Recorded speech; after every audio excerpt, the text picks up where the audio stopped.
नमस्कार मित्रों, मैं नीरज सक्सेना, फिजिक्स फैकल्टी। बच्चों, अपन नाभिक के स्थायित्व पर आने वाले हैं। अभी अपन ने इनिशियल टॉपिक्स पढ़े जिनमें अपन ने परमाणु द्रव्यमान मात्रक से पहले पहले तक का, मतलब अपन ने कौन कौन से टॉपिक पढ़ लिए। नाभिकीय संरचना है ना, उसके बाद न्यूट्रॉन, उसकी खोज वगैरह वगैरह, नाभिक का आकार या आमाप। स्वर्ण नाभिक में अपन लगभग एक्यूरेट चल रहे 2 × 10⁻⁻14, लेकिन ऑन एन एवरेज नाभिक की जो त्रिज्या है वो 10⁻⁻14 से -15, जो परमाणु की तुलना में बहुत कम है। उसी क्रम में अब आएगा सब परमाणु द्रव्यमान मात्रक, यानी एटॉमिक मास यूनिट, है ना। अब ऐसे तो प्रत्यक्ष रूप से इसका किसी से लिंक नहीं बिठा सकते आप। एटॉमिक मास यूनिट, है ना। बस ये है कि हाँ, रिलेटेड टू न्यूक्लियस, है ना। ये भी एक पद है जो प्रारंभिक बातों में जा रहा है ना। फिर इसके बाद स्टेबिलिटी की बात करने लगेंगे। नाभिक का स्थायित्व क्यों है, क्या रीजन से, वो अपन बात करेंगे। परमाणु द्रव्यमान मात्रक, तो देखो, नाभिक स्वयं, नाभिकीय कण जिन्हें हम न्यूक्लियन कहते हैं, यानी न्यूट्रॉन और प्रोटॉन, परमाणु, इलेक्ट्रॉन, ये सभी अति अल्प द्रव्यमान वाले कहते हैं बॉडी है ना, या ये सभी अत्यल्प द्रव्यमान के हैं। अगर इनके लिए द्रव्यमान का मात्रक किलोग्राम रखें तो किलोग्राम बहुत बड़ा मात्रक हो जाता है। इसने एक छोटा मात्रक विकसित किया गया। तो काम जो चल रहा है, अपन जो मैंने कहा था ना आपसे, ये चैप्टर बड़ा सिस्टमेटिक है। तो सीक्वेंस जो चल रही है हर छोटी छोटी बात को पकड़ रही है। उसी क्रम में के साथ द्रव्यमान भी हम केजी में तो नहीं नापेंगे, केजी तो बहुत बड़ा मात्रक हो जाएगा। तो एक छोटा मात्रक विकसित किया गया। एटॉमिक मास यूनिट किससे कहते हैं साहब? तो C12 के एक परमाणु के द्रव्यमान के 12वें भाग को एक एटॉमिक मास यूनिट कहते हैं, यानी 1 mu is equal to C12 के एक परमाणु का द्रव्यमान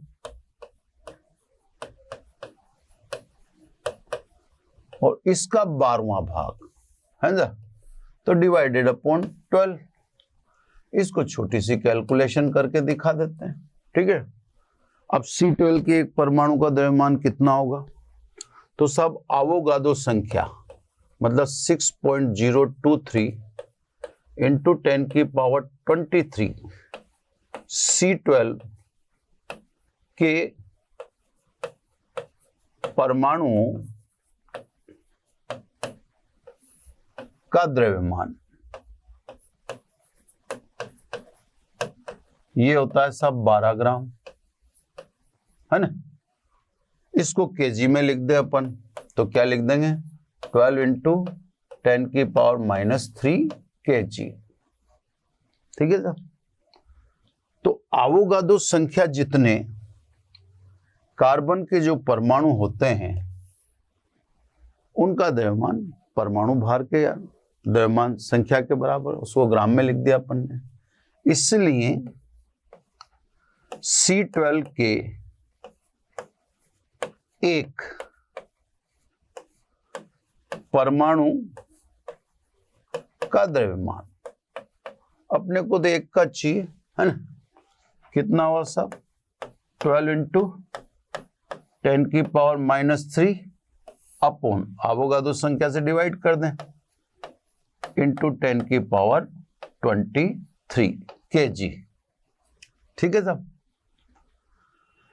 अब समीकरण 1 में रखो, ये एक C12 के परमाणु का द्रव्यमान हो गया, इसका 12वां भाग 1 mu कहलाता है। तो सब समीकरण 1 से 1 mu C12 के एक परमाणु का द्रव्यमान, इसको ऊपर ले जाओ, -26 हो गया अपॉन 6.023, इसका 12वां भाग कर दो, केजी में ही चलेगा, है ना। यानी 1 m है ना, यानी 1 mu या देखे सब, ठीक है। इधर अपन ने ले लिया 10, 6.023, 10 ले लिया तो ये 10 की पावर -27 हो गया। अब 10 डिवाइडेड बाई 6.023, तो ये आएगा 1 mu is equal to 1.66 into 10 की पावर -27 kg। ये सब 1 mu प्रोटॉन के द्रव्यमान के बराबर। प्रोटॉन का द्रव्यमान 1.67 है, ये 1.66 इंटू 10 की पावर -27। ये सब वो मात्रक है जिसमें आप नाभिकीय कणों का द्रव्यमान लिखो, मतलब न्यूट्रॉन और प्रोटॉन का द्रव्यमान लिखो, स्वयं नाभिक का लिखो, परमाणु का लिखो, है ना, क्योंकि ये छोटा मात्रक है। 1.66 इंटू 10 की पावर -27 किलोग्राम 1 mu के बराबर होता है। अब इसमें सब एक स्पेशल चीज है जो मैं कैलकुलेट करके रख रहा हूं। ये जो मैं कैलकुलेट कर रहा हूं, ये स्पेशल फीचर आपके न्यूमेरिकल में काम आएगा। मैं क्या कैलकुलेट कर रहा हूं पहले लिखता हूं मैं, है ना। ये सब 1 mu का ऊर्जा तुल्यांक है ना साहब, ये बहुत ही काम की चीज है ना।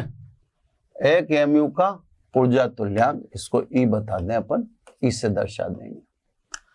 अब इसका क्या मायना है, देखो साहब, द्रव्यमान किलोग्राम में हो तो ऊर्जा आप कैलकुलेट कर दोगे E बराबर mc² से, है ना। लेकिन द्रव्यमान एटॉमिक मास यूनिट में हो तो 1 एटॉमिक मास यूनिट कितनी ऊर्जा के बराबर होता है वो मैं कैलकुलेट करके रख देता हूं, क्योंकि इस चैप्टर में जो वेपन पड़ी नाभिकीय भौतिकी रहे हैं, तो डेफिनेटली इस चैप्टर के अंदर जो भी द्रव्यमान आएंगे हमारे सामने वो AMU में ही होंगे। तो क्यों ना हम AMU का ऊर्जा तुल्यांक निकाल लें, यानी 1 AMU से कितनी ऊर्जा उत्सर्जित होती है वो निकाल के रख लें। 2 AMU से कितनी होगी तो दुगनी कर लेंगे, 3 AMU से कितनी होगी तिगनी कर लेंगे। यानी 1 AMU का ऊर्जा तुल्यांक में निकाल देता हूं तो जितना भी आपका द्रव्यमान है उसको डायरेक्ट 1 AMU के ऊर्जा तुल्यांक से गुणा कर देना, डायरेक्ट ऊर्जा आ जाएगी, है ना। तो देखो E बराबर mc² से। अब द्रव्यमान तो अपन कितना ले रहे हैं 1 AMU, 1 AMU बराबर 1.66 10 की पावर -27 kg। C प्रकाश की चाल है, 3 इंटू 10 की पावर 8 मीटर पर सेकेंड। इसलिए 1 AMU तुल्य ऊर्जा कितनी होगी, E बराबर m यानी 1.66 इंटू 10 की पावर -27 सी स्क्वायर, इसका स्क्वायर कर दूं डायरेक्ट, तो 3 का स्क्वायर 9 और 10 की पावर 8 का स्क्वायर 10 की पावर 16, ये डायरेक्ट मैंने स्क्वायर कर दिया।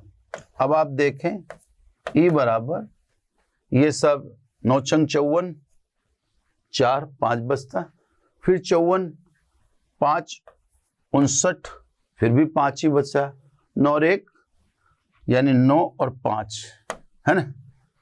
एक बार और देख लेता हूं, 9 छंग 54, 4 5 बचा, 9 छंग 54, 54 और 5 59, तो स्वाभाविक यहां पर 9 आएगा ना। 59 का 9 5 और 9 और 1 5 14। अब ये आ गया सब 10 की पावर कितना बैठता है ये माइनस का 11, ये आएगा अभी जूल में, ठीक है। जूल को अगर इलेक्ट्रॉन वोल्ट में चेंज करें तो इससे लिख दें ई बराबर 14.94 10 की पावर माइनस 11, और ये इलेक्ट्रॉन का भाग दे देंगे तो ये कन्वर्ट हो गया इलेक्ट्रॉन वोल्ट में, यानी 1 mu का ऊर्जा तुल्यांक ई बराबर, पावर तो होगी 10 की पावर 8 और 14.94 में आप 1.6 का भाग दोगे तो ये आएगा 9.3144 इंटू 10 की पावर प्लस 8 है ना, 10 की पावर प्लस 8 इलेक्ट्रॉन वोल्ट। यहां से 2 जीरो निकाल दें तो ई बराबर 931.44 10 की पावर 6 इलेक्ट्रॉन वोल्ट, 2 जीरो इधर डाल दी मैंने। 10 की power 6 is a name of power, इसको मेगा बोलते हैं, यानी 1 AMU का ऊर्जा तुल्यांक 931.44 मेगा इलेक्ट्रॉन वोल्ट, जिसे आप चाहें तो ऐसे भी लिख सकते हैं 931.5 मेगा इलेक्ट्रॉन वोल्ट। अब देखो इसका क्या फायदा है वो अभी तो पता पड़ेगा नहीं, क्योंकि अभी तो अपने सामने कोई न्यूमेरिकल पोजीशन आ नहीं रही है, लेकिन जब न्यूमेरिकल पोजीशन आएगी तो आपके लिए ये बहुत महत्वपूर्ण होगा। मैं दोबारा समझा देता हूं। देखो द्रव्यमान किलोग्राम में होता तब तो आप डायरेक्ट इतनी मेहनती क्यों करते हो। अगर द्रव्यमान किलोग्राम में है तो आप ऊर्जा डायरेक्ट ई बराबर mc स्क्वायर से निकाल दो, डायरेक्ट ही निकाल दो। वो ऊर्जा किस में निकलेगी, जूल में निकलेगी, है ना, क्योंकि सारे जो मात्रक है आप ऐसा ही मात्रक ले रहे हो। लेकिन अपन जो चैप्टर पढ़ रहे हैं उस चैप्टर में स्वाभाविक रूप से द्रव्यमान AMU में आएंगे, तो मैंने आपको 1 AMU के तुल्य ऊर्जा बता दी।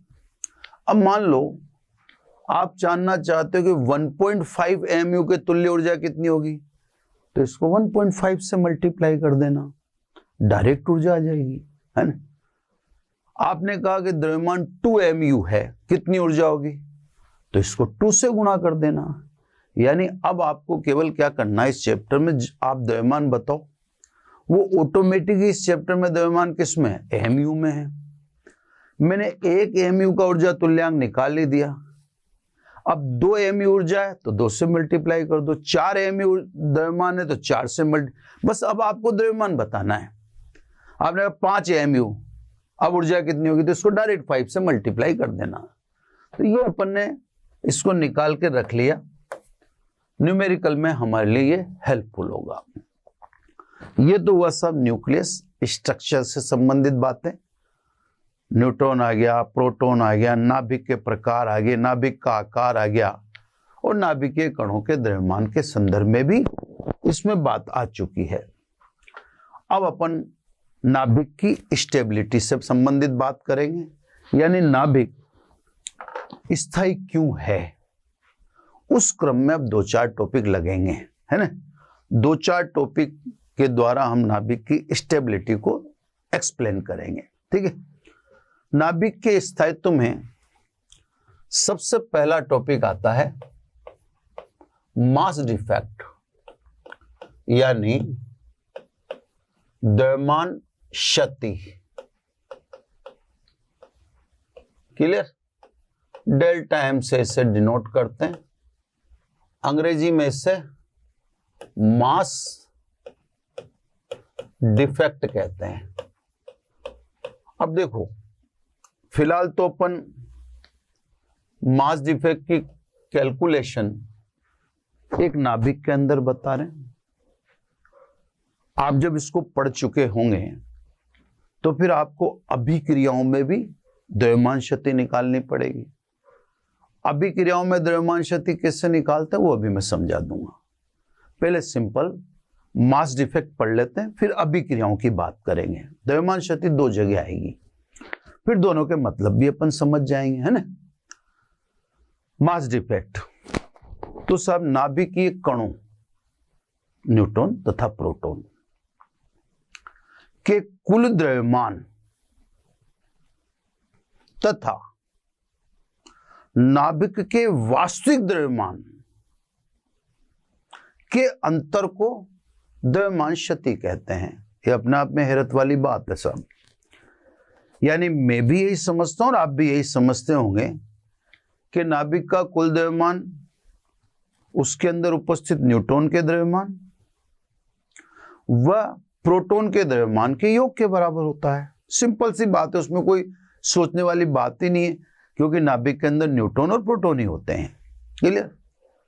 लेकिन नाभिक का वास्तविक द्रव्यमान इन दोनों के कुल द्रव्यमान से अलग है, वो मैं भी देखता हूं। जैसे मान लीजिए परमाणु क्रमांक Z है, मतलब प्रोटॉनों की संख्या,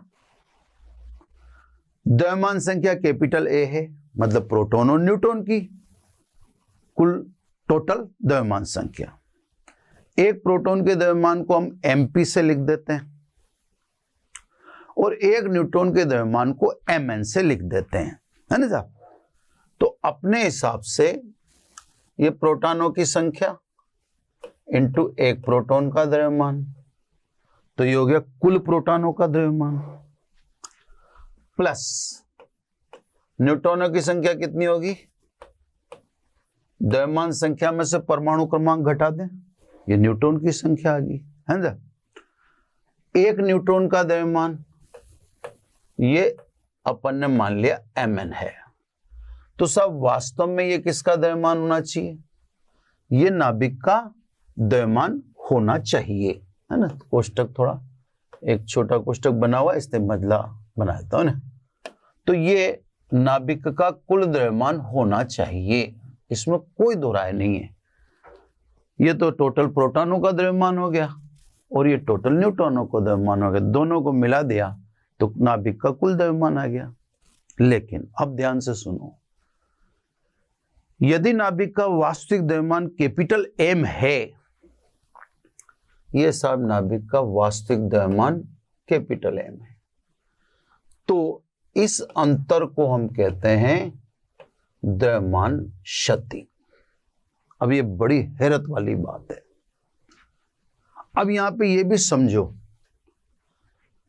delta M is not equal to 0।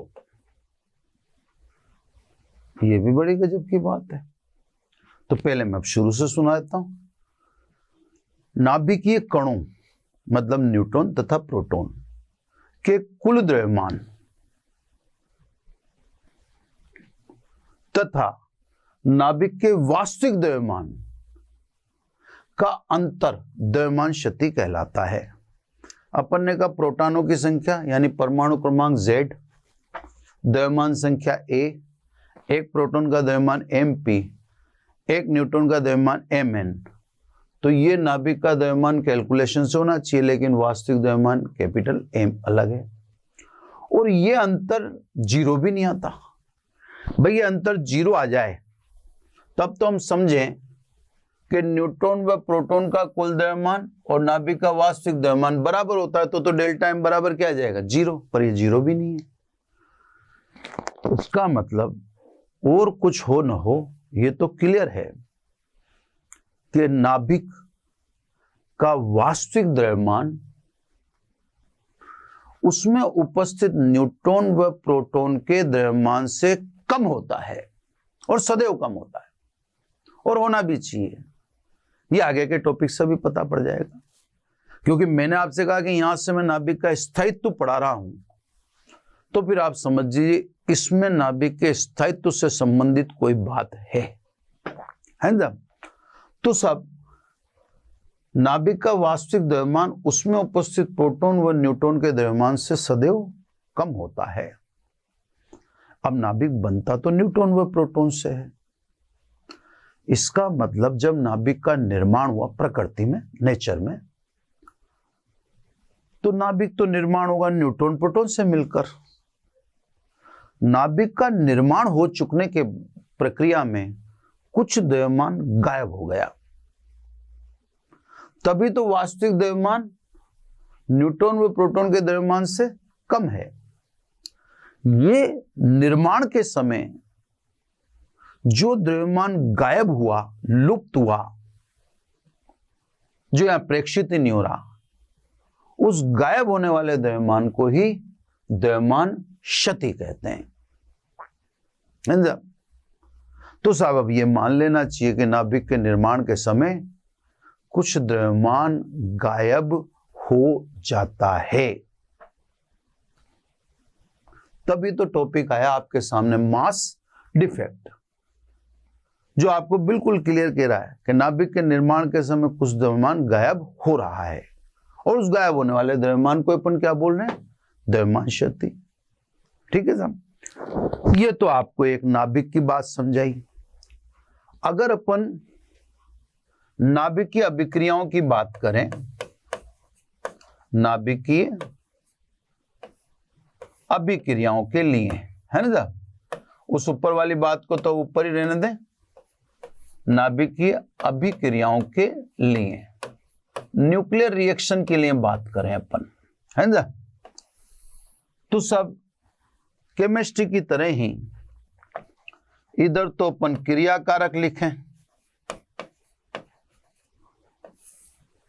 और उधर हम उत्पाद लिखें, ऊर्जा हो तो फिर ऊर्जा भी लिखें, है ना। इसे ही लिख देता हूं फिलहाल, है ना, क्योंकि अभी कौन सा विश्लेषण करने जा रहे हैं। क्लियर? इधर लिख दिया अपन ने उत्पाद या ऊर्जा। अब अगर नाभिकीय अभिक्रियाओं में आपसे द्रव्यमान क्षति पूछें तो सब अब द्रव्यमान क्षति कितनी आती है ना? क्रियाकारक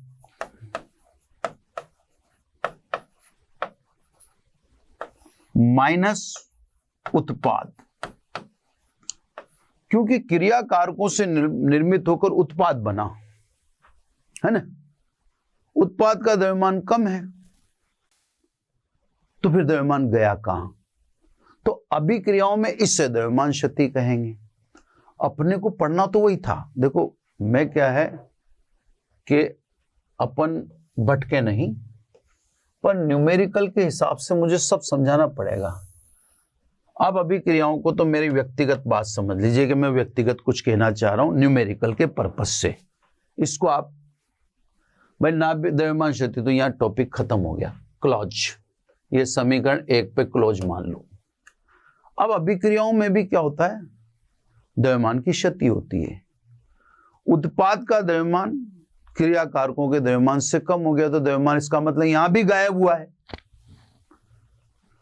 वहां तो नाभिक के निर्माण के समय था, पर यहां भी देखो तो द्रव्यमान गायब हो रहा है। तभी तो उत्पाद का द्रव्यमान क्रियाकारक से कम निकला, जबकि क्रियाकारकों से निर्मित उत्पाद का द्रव्यमान क्रियाकारक के द्रव्यमान के बराबर ही होना चाहिए।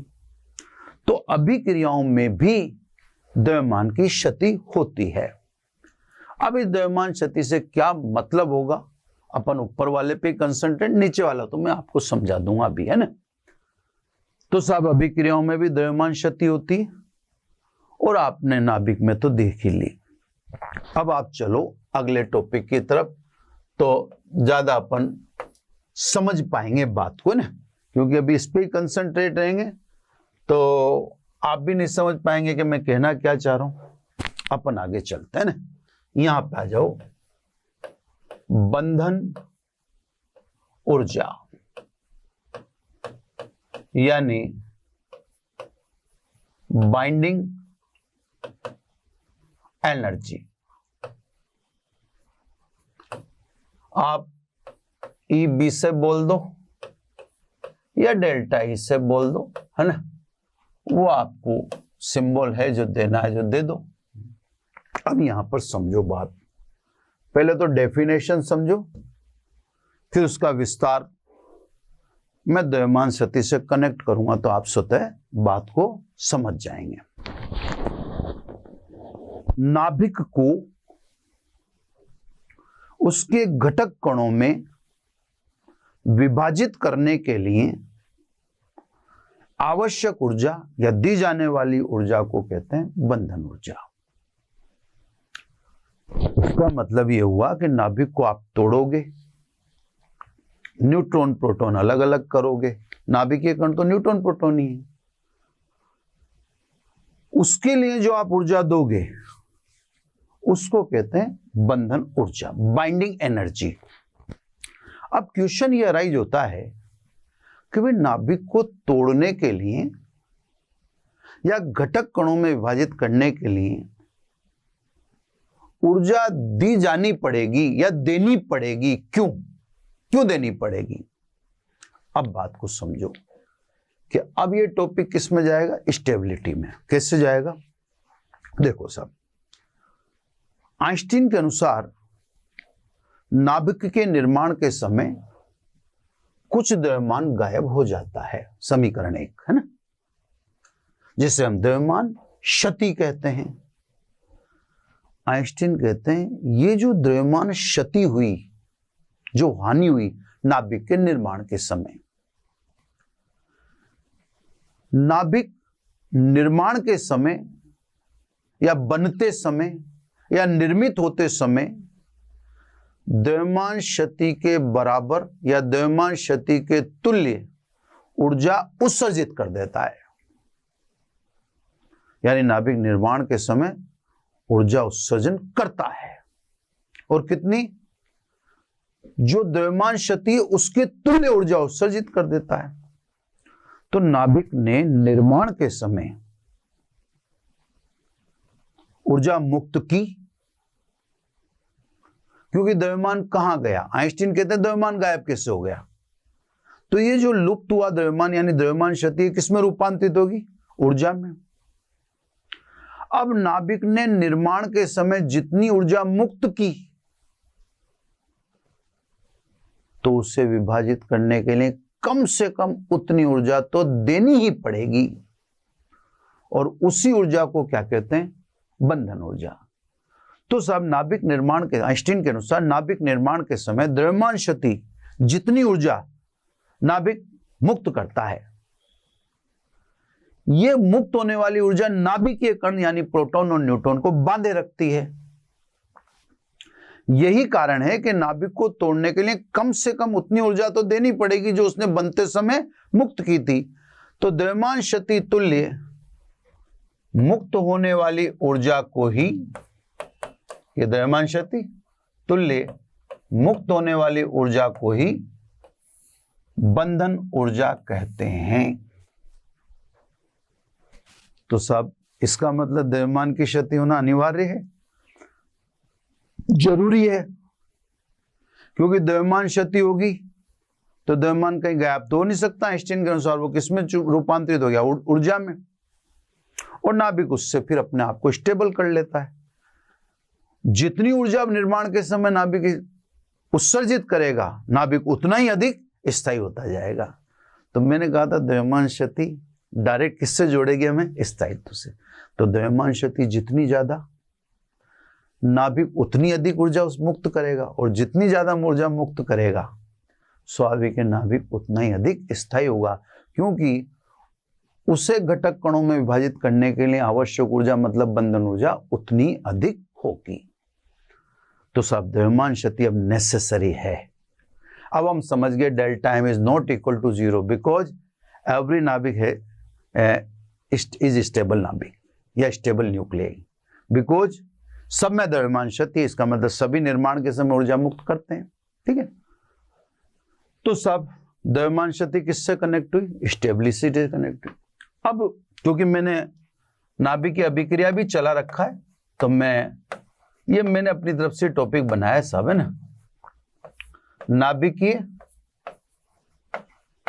अभिक्रिया के लिए अब सब नाभिकीय अभिक्रिया ऊष्माशोषी और ऊष्माक्षेपी होती है। तो देखो साहब, द्रव्यमान की अगर क्षति हुई है तो ये ऊर्जा E, ये द्रव्यमान की क्षति किसमें कन्वर्ट होगी? ऊर्जा में। और अभिक्रिया ऊष्माक्षेपी हो गई। क्लियर? तो जो भी नाभिकीय अभिक्रियाएं ऊर्जा का उत्सर्जन कर रही हैं, इसका मतलब वहां पर उत्पाद का द्रव्यमान क्रियाकारक से कम है। इसलिए जब क्रियाकारक से उत्पाद बनता है तो नाभिकीय अभिक्रिया में ऊर्जा मुक्त होती है। अगर उत्पाद का द्रव्यमान क्रियाकारक से कम है तो नाभिकीय अभिक्रियाओं में भी ऊर्जा मुक्त होगी, क्योंकि ये जो द्रव्यमान गायब होता है ये किसके रूप में उत्सर्जित हो जाता है? ये ऊर्जा के रूप। तो ये दूसरा पैरा तो मेरी अपनी तरफ से चल रहा है, आपका टॉपिक ऊपर है।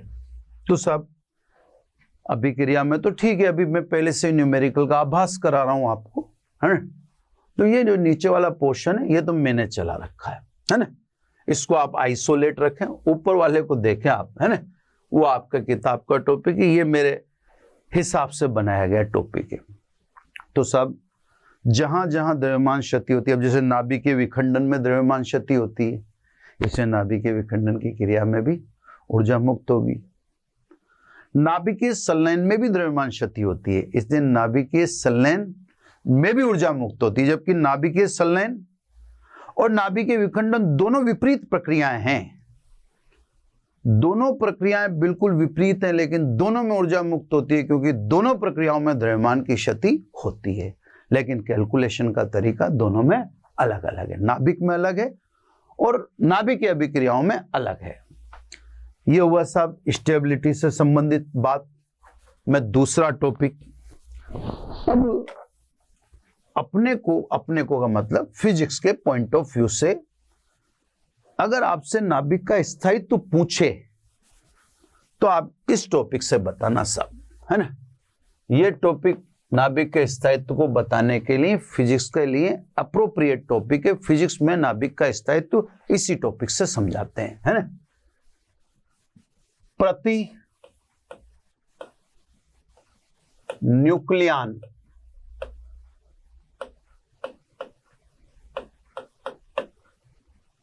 बंधन ऊर्जा,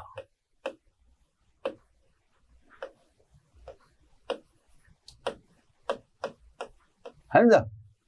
इसको बी बार सिंबल दे रखा है, आप कोई सा भी सिंबल दे दो, देखो सिंबल महत्व नहीं रखता।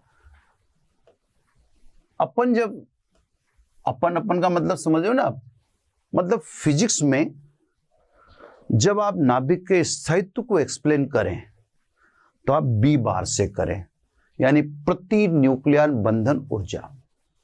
बंधन ऊर्जा और प्रति न्यूक्लियन बंधन ऊर्जा में अंतर है। जैसे बंधन ऊर्जा में तो कहते हो नाभिक को उसके घटक कणों में विभाजित करने के लिए आवश्यक ऊर्जा को बंधन ऊर्जा कहते हैं। यहां पर प्रोटॉन पर न्यूट्रॉन, अब नाभिकीय कणों को तो कॉमन में न्यूक्लियन ही बोलेंगे। न्यूट्रॉन और प्रोटॉन का एक कॉमन वर्ड है न्यूक्लियन, नाभिकीय कण।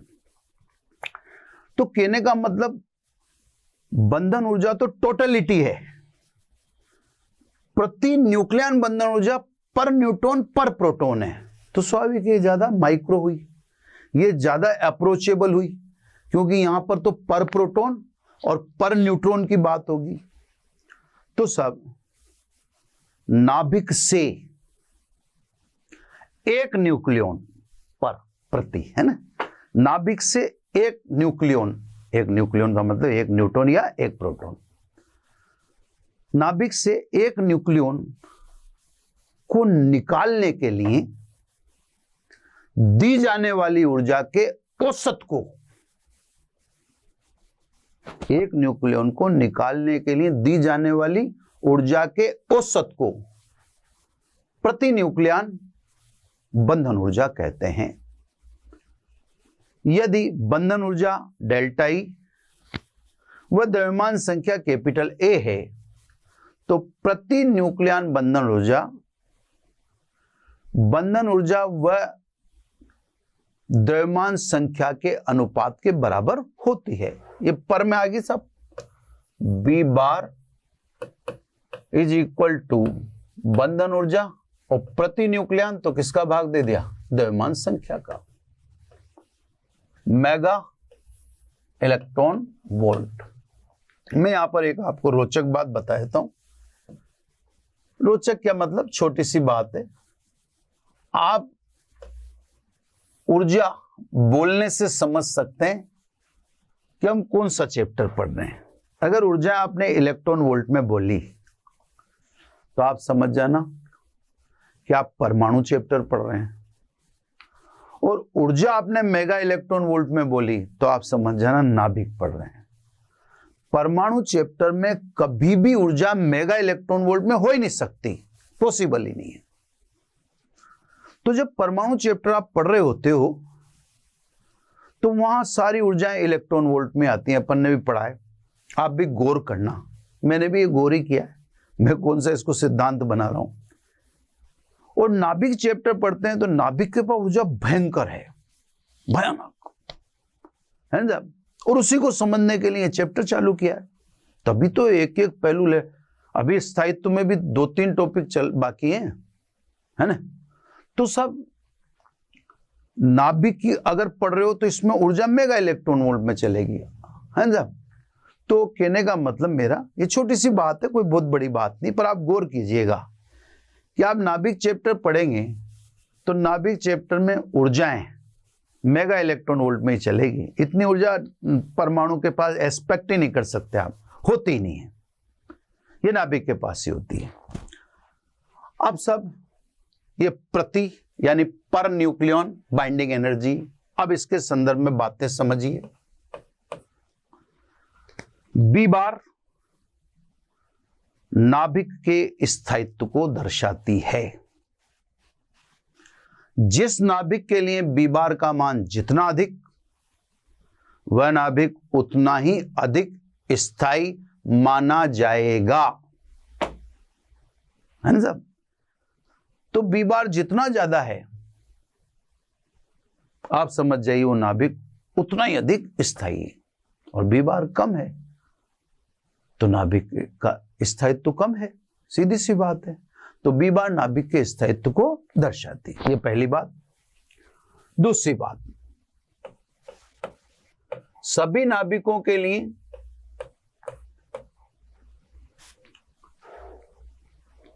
बी बार किसी भी नाभिक के लिए 0 नहीं होता। सभी नाभिकों के लिए B bar is not equal to 0। तो सब प्रति न्यूक्लियन बंधन ऊर्जा 0 नहीं है, इसका मान होता है, 0 नहीं होता। इसका मतलब सभी नाभिक को तोड़ने के लिए ऊर्जा देनी पड़ेगी, जैसा अभी पहले भी बताया था, है ना। इससे यह भी सिद्ध होता है कि सभी नाभिकों के लिए बी बार धनात्मक है ना। इसे भी लिख सकते हैं बी बार ग्रेटर देन 0, अर्थात सभी नाभिकों के लिए बी बार पॉजिटिव है, जो दर्शाता है कि नाभिकीय कण बंधन में हैं। इस बंधन को अपन नाभिकीय बल बोलते हैं, नाभिकीय बल से बोला जाता है इसको, ठीक है साहब। चलो सब अगली बात अगर अपन करें तो द्रव्यमान संख्या A बराबर 56 से A बराबर 62, ये द्रव्यमान संख्या साफ लिख दी। द्रव्यमान संख्या A बराबर 56 से द्रव्यमान संख्या A बराबर 62 के आसपास वाले नाभिकों के लिए बी बार बहुत अधिक,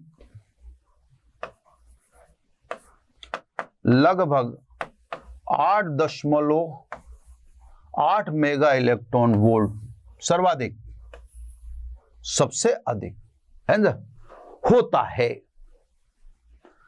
जैसे फेरिक, कोबाल्ट, निकल आदि, ये नाभिक सबसे अधिक स्थायी हैं। आपसे पूछो सर्वाधिक स्थायी नाभिक, फेरिक बोल देना आप, लोहा है ना। जब दोबारा सुने, द्रव्यमान संख्या 56 से द्रव्यमान संख्या 62 के मध्य और उसके आसपास वाले नाभिकों के लिए प्रति न्यूक्लियन बंधन ऊर्जा बी बार का मान सर्वाधिक 8.8 मेगा इलेक्ट्रॉन वोल्ट है। ये नाभिक सबसे अधिक स्थायी हैं, जैसे निकल, कोबाल्ट, फेरिक आदि। क्लियर है ना सर? आगे चलें सब। अब बात करें ए बराबर 56 से कम, नीचे उतरे। ए बराबर 56 से कम नीचे जाते हैं, द्रव्यमान संख्या 56 से नीचे, तो हम देखते हैं बी बार के मान में कमी होती है, बी बार कम होने लग जाता है। बी बार कम होने लग गया मतलब स्टेबिलिटी में कमी आएगी। जब हम द्रव्यमान संख्या 20 से नीचे उतरते हैं तो बी बार तेजी से कम होता है। 56 से नीचे आते हैं, बी बार में कमी होती है। लेकिन ए यानी द्रव्यमान संख्या 56 से कम होती है तो बी बार तेजी से कम होता है। मतलब जो द्रव्यमान संख्या 20 से नीचे वाले नाभिक हैं वह अस्थायी हैं। लेकिन इनमें हमने ये देखा कि जिनकी द्रव्यमान संख्या 4 का पूर्ण गुणज होती है, जैसे हीलियम है, जैसे ये 4 तिया 12, ये भी पूर्ण गुणज है, जैसे ऑक्सीजन है, ये भी 4 चौको 16, तो ये 4 का 1 गुना, ये 4 का 3 गुना, ये 4 का 4 गुना, है ना। तो ए लेस देन 20 की बात कर रहे हैं हम, 20 से नीचे की बात कर रहे हैं। इनमें बी बार तेजी से कम होता है।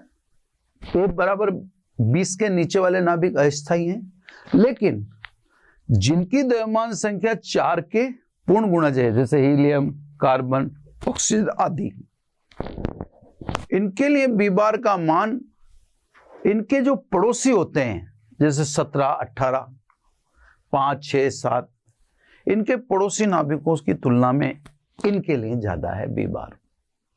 इनके लिए जो 4 का पूरा पूरा गुणज है। अब क्योंकि हम नाभिकीय संरचना को समझने बैठे हैं तो हम अपना प्रेडिक्शन देंगे, क्या इसका मतलब क्या हुआ। तो इसका मतलब यह माना जाए कि जैसे नाभिक के बाहर परमाणु में अष्टक यानी 8 इलेक्ट्रॉन स्थायित्व का प्रतीक है, ऐसे ही यह भी हो सकता है कि नाभिक के अंदर भी कक्षाएं हों और जिनका स्थायित्व ए बराबर 4 से हो। जैसे नाभिक के बाहर परमाणु में अष्टक स्थायित्व को दर्शाता है, हो सकता है ऐसी की ऐसी संरचना नाभिक के अंदर भी हो। क्योंकि अपन इस चैप्टर के द्वारा नाभिक को समझने ही बैठे हैं तो छोटी छोटी बातों से हम सार तो निकालेंगे। तो इसका मतलब हो सकता है कि नाभिक के अंदर भी ऐसी कोई संरचनाएं हो, ऑर्बिट जैसी।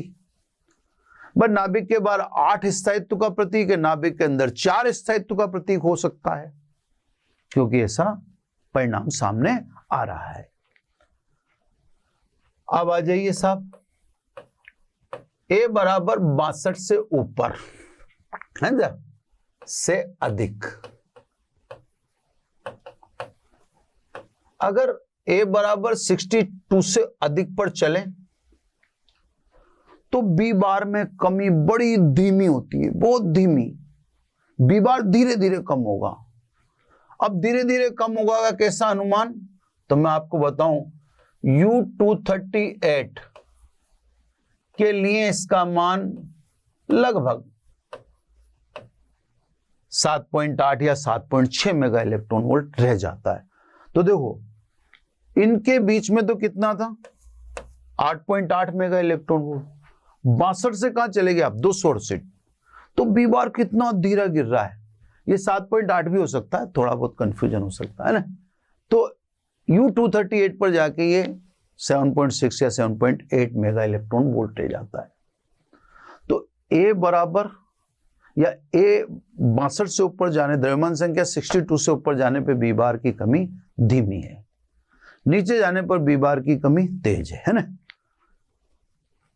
आगे अब देखो स्थायित्व तो किस बीच में है, स्थायी नाभिक तो 56 और 62 के बीच है।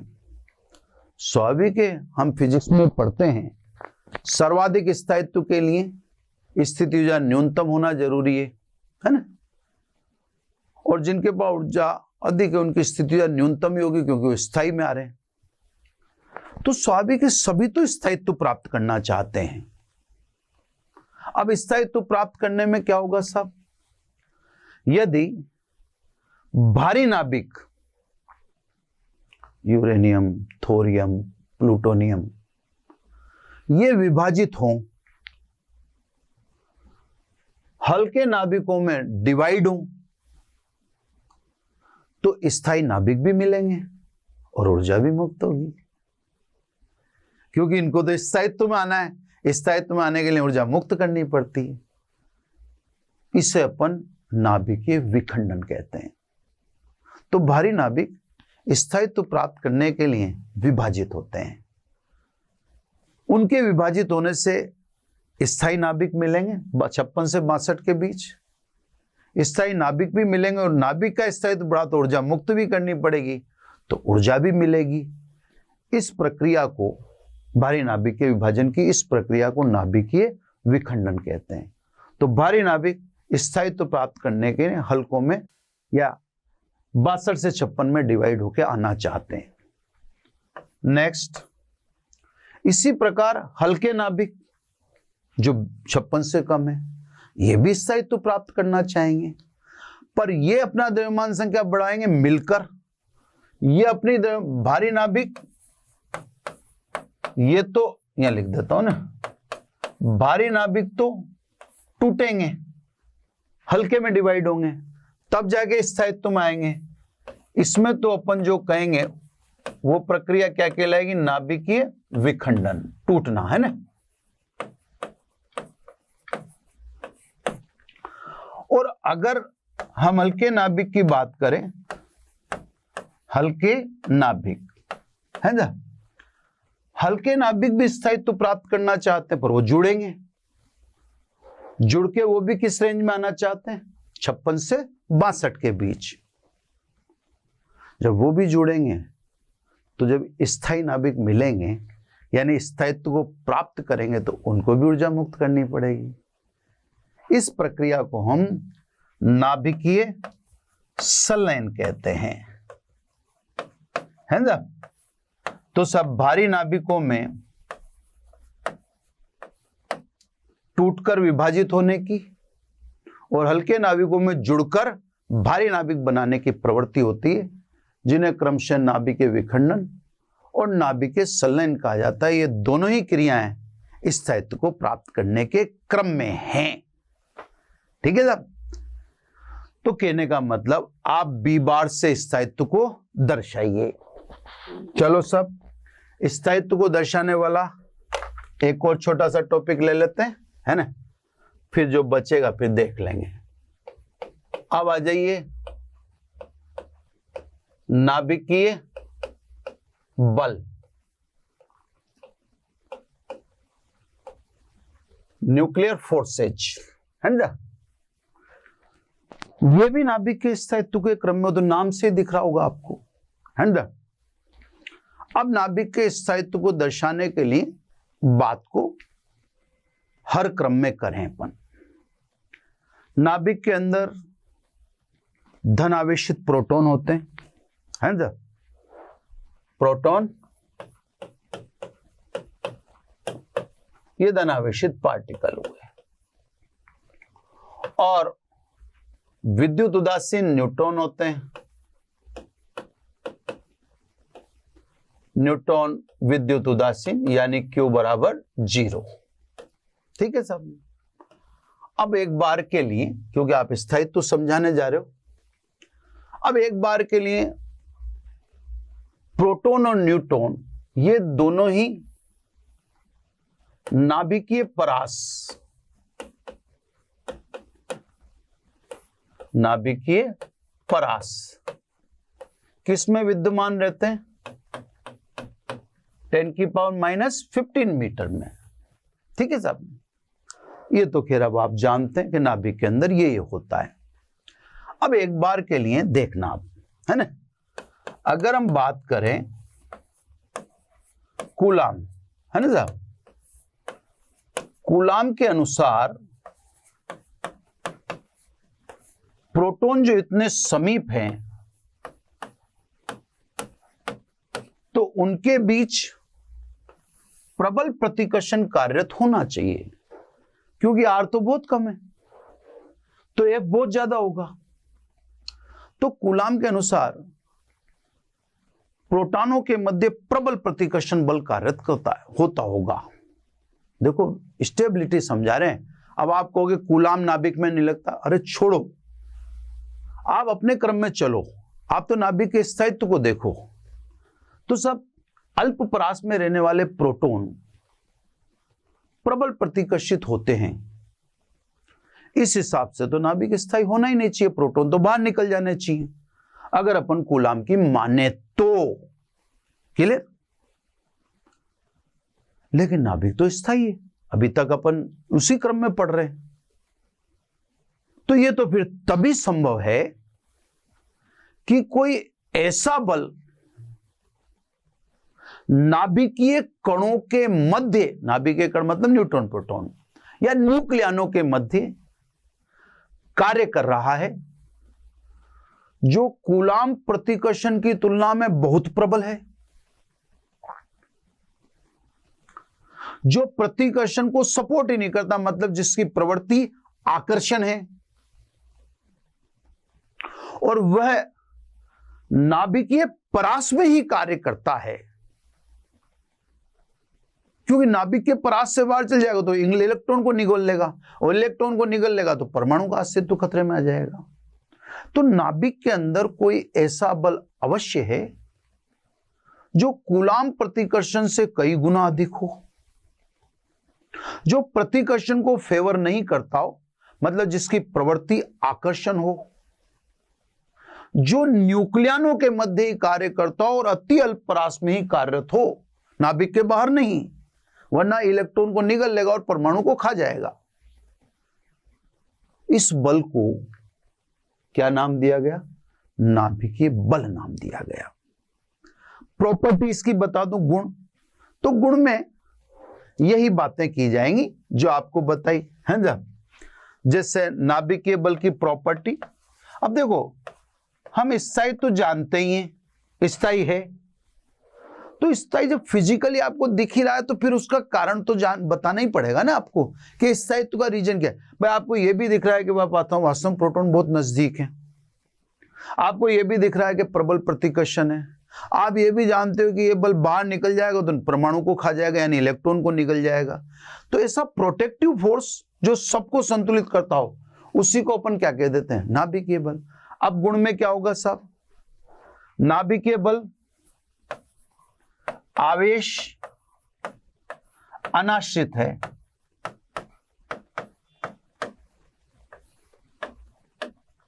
यानी ये न्यूट्रॉन न्यूट्रॉन के बीच कार्य करता है, आवेश से इसको कोई लेना ही देना नहीं है। ये तो प्रोटॉन प्रोटॉन के बीच भी कार्य करता है, और ये तो न्यूट्रॉन प्रोटॉन के बीच भी कार्य करता है, यानी न्यूक्लियनों के मध्य कार्य करता है। तो ये बल आवेश अनाश्रित है, जो न्यूक्लियनों के मध्य यानी न्यूट्रॉन न्यूट्रॉन प्रोटॉन प्रोटॉन वह न्यूट्रॉन प्रोटॉन के बीच कार्य करता है। नंबर 2, यह बल प्रकृति के मूलभूत बलों में सबसे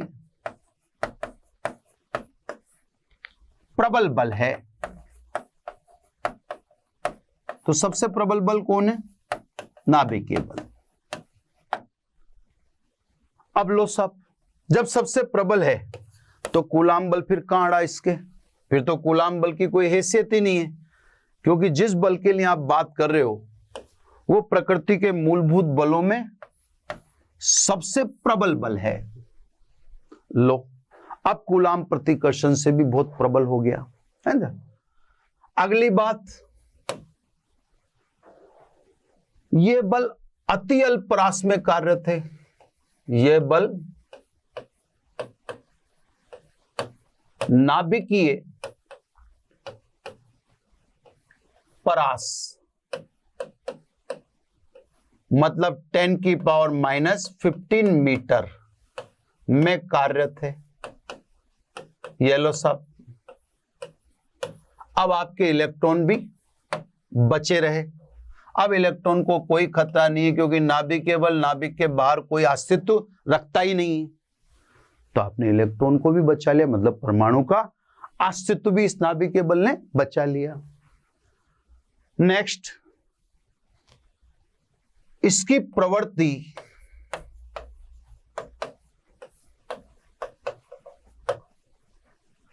सदैव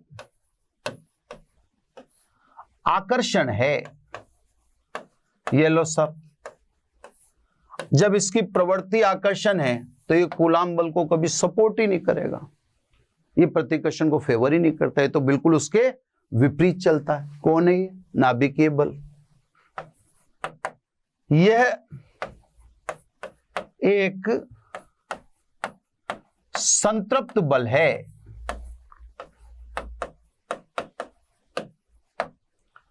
संतृप्त बल का मतलब एक न्यूक्लियन अपने निकट स्थित एक न्यूक्लियन पर ही बल लगाता है, अन्य पर इसका प्रभाव नगण्य होता है। तो 1 to 1 है, one nucleon attract to other one, not to other, अन्य पर इसका प्रभाव न के बराबर होता है, नगण्य होता है। तो ये एक संतृप्त बल है। केमिस्ट्री का पॉइंट ऑफ व्यू लें तो जापानी वैज्ञानिक युकावा के अनुसार नाभिकीय बल की उत्पत्ति पाई मेसान कणों के विनिमय से होती है। पाई मेसान को फिर एक अलग तरीके केमिस्ट्री का व्यू है, अपन उसको कहां पढ़ते हैं। पाई मेसान तो हड्डी को एक पाई मेसान मान लो, एक हड्डी के पीछे दो कुत्ते जुड़े हुए रहते हैं, एक सिरा एक कुत्ता पकड़ लेता है, दूसरा कुत्ता पकड़ लेता है, ये दोनों हमेशा उसे एक हड्डी का पीछा करते हैं। वो हड्डी यहाँ पाई मेसान है जो दोनों कुत्तों को निकट बनाए रखी हुई है। तो ये जापानी वैज्ञानिक युकावा का प्रेडिक्शन है। तो सब नाभिकीय बल ऐसा बल जो आवेश अनाश्रित है, जो न्यूक्लियनों के मध्य का है, neutron neutron proton proton neutron proton, ये प्रकृति के मूलभूत बलों में सबसे प्रबल बल है। तो अब कूलाम बल को इसके सामने नगण्य मानना पड़ेगा। ये नाभिकीय परास यानी 10⁻⁻15 मीटर में ही कार्य करता है, मतलब ये इलेक्ट्रॉन को निगलेगा नहीं। इसकी प्रवृत्ति सदैव आकर्षण है, ये कभी प्रतिकर्षण को फेवर यानी कूलाम को फेवर करेगा ही नहीं।